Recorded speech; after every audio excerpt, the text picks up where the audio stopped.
Open the outer packaging and remove any protective material.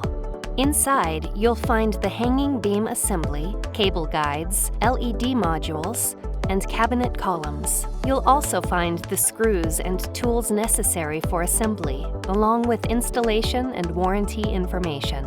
Additionally, some replacement components and modules are included. If you're using the mobile stand, it may be shipped in its own packaging.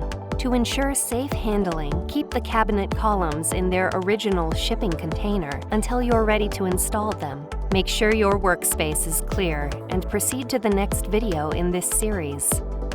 If you're using the mobile stand, proceed to the Assembling the Mobile Stand video. If you're using a wall mount, proceed to the Installing the Display Mount on a Wall video.